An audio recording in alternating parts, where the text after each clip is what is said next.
Sculpture de bouées d'enfants en plastique, tableaux de paille à cocktail ou encore peinture au sol à base de rubans de chantier, ces œuvres décalées et amusantes aux couleurs vives sont réalisées avec des objets fabriqués par l'industrie.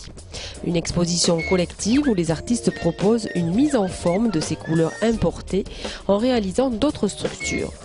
Exposé au grand public, l'objet perd à la fois de sa dimension artistique et de consommation.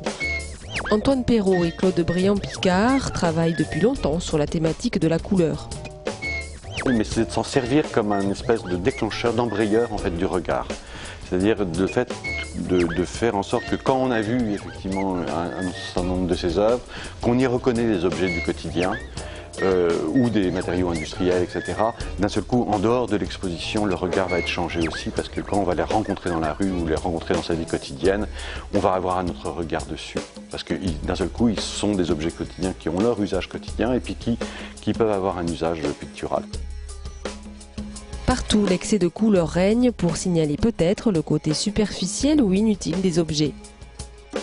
Réaliser des œuvres qui signifie un petit peu notre monde d'aujourd'hui et qui, en même temps, est un peu un regard critique sur ce monde coloré qu'on nous présente ou qu'on nous impose.